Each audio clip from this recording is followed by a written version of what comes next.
Hi, my name is Jordyn Baker and I'm a Sacramento resident.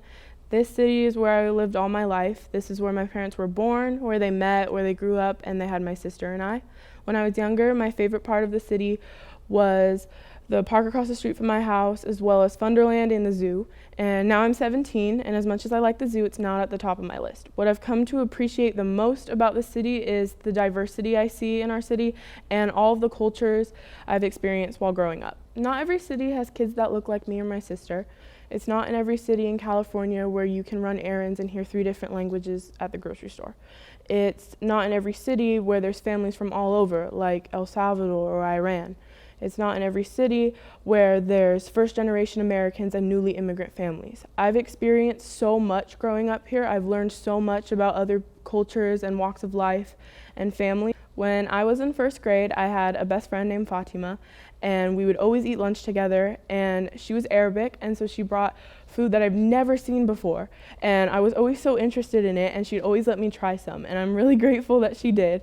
When I was 8, I didn't really appreciate that, but now that I'm older and I look back on it, I'm so lucky to have experienced different cultures, and it was just a part of growing up. I didn't have to go out seeking it, it just was there. But I've learned from my own experiences and conversations with family and friends that growing up in a racially and ethnically diverse city does not completely dissolve the issues of racism. In fact, most people of color in California or in America in general have some memorable experience with racism. Now in the era of George Floyd, the Trump administration, and Black Lives Matter protests, more people, especially young people, are learning about social injustice, specifically systemic racism. But today, I don't want to talk about systemic racism. Instead, I want to talk about something that a lot of us may not know about, and that is colorism. There's so many topics within the definition of colorism and so many avenues you can take when talking about it, but I think just learning the basics, just learning a little bit about it and its definition can help anybody understand just a little more about how deep race, prejudice, and social hierarchy go.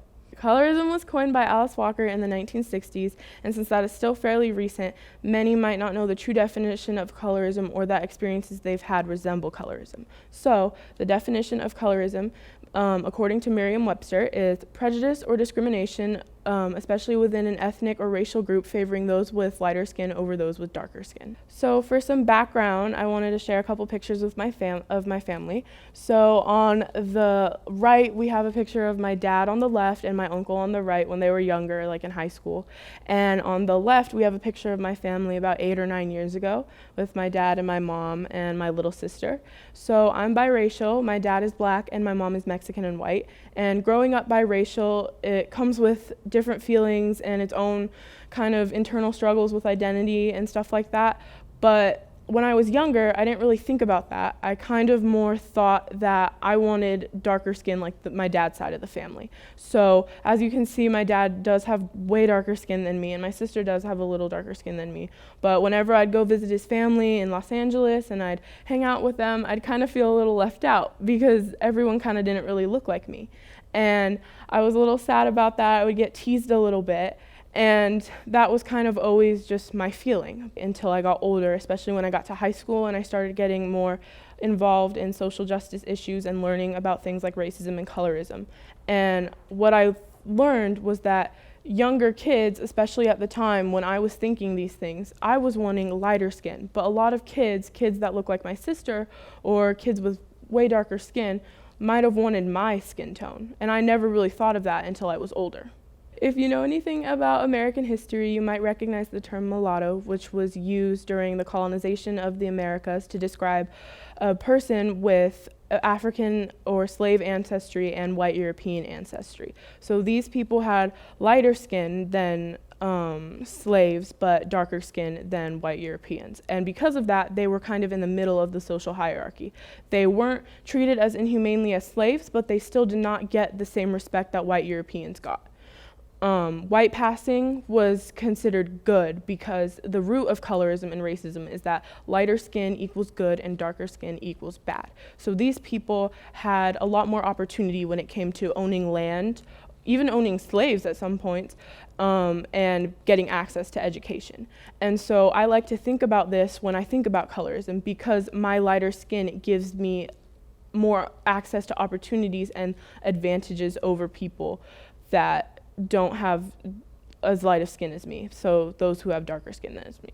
So, like I mentioned, the root of colorism is lighter skin equals good and darker skin equals bad. And so that is, beauty standards are also affected by this notion. So when I was in middle school, I straightened my hair every day. This started in 6th grade when people would frequently comment on my hair. It wasn't even that curly. I would get comments like, "Your hair is so frizzy," or "How many times a day do you brush your hair?" and things like that. And it hurt me so much that I decided to get up 45 minutes earlier every day for 2 years to straighten my hair. And as you can see from this picture, my hair was so fried and so damaged because I would not stop straightening my hair. My mom would always tell me to stop, but I wouldn't because I thought I looked prettier with straight hair. And this goes back to the preference for people with lighter skin over those with darker skin. This is also an issue that we see in Hollywood. This is a huge issue, and Zendaya has talked about it a lot, where darker skinned black actors who would be perfect for roles that showcase someone with darker skin, those roles are given to those with lighter skin, either biracial actors and actresses or just those with lighter skin. So an example that I have heard referenced many times is the case with The Hate U Give, where the cover of the book clearly shows the main character having way darker skin than the character casted in the film. Amanda Steinberg has much lighter skin than was depicted in the book. So this is an example lots of people like to bring up when they talk about colorism in Hollywood. Outside of Hollywood, colorism is still a very big issue, especially in post-colonial countries where lighter skin is still considered superior to darker skin. So far I've only talked about colorism when it affects me and my family and those experiences, but I think that having tangible evidence, like statistics, is really beneficial to anybody who wants to understand just a little bit more about how colorism can impact people's entire lives. So some of the statistics I presented here are in regards to employment and overall quality of life. So for instance, darker skinned black men are less preferred than lighter-skinned black men, no matter the qualifications and education experience to employers. And on average, lighter-skinned Mexican Americans have an overall better quality of life when it comes to mental health, education, and income. Furthermore, darker-skinned defendants in court cases are more likely to be convicted and receive the death penalty than those with lighter skin. Also, India's skin lightening cream, Fair and Lovely, has 38 million users worldwide. And also, a Vanderbilt study of 2,000 immigrants showed that, on average, the lighter-skinned immigrants earn between 8 and 15% more yearly income. Colorism is more than just statistics and facts. There are real-world examples, and this can happen in our own backyard. For example, on my sister's first week of her freshman year in high school, she experienced an example of racism, and when I think about it, I think of it as an example of colorism. The school's website was hacked, and there were terrible racial slurs and other sentences referencing the KKK and other awful things on the website.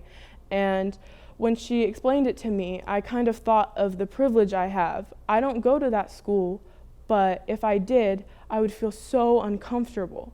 But because of my lighter skin, I might not come across as biracial or black to anybody who was walking in the hallways. This goes to show that colorism and racism are alive and well. And I think that the best way to combat this is just education.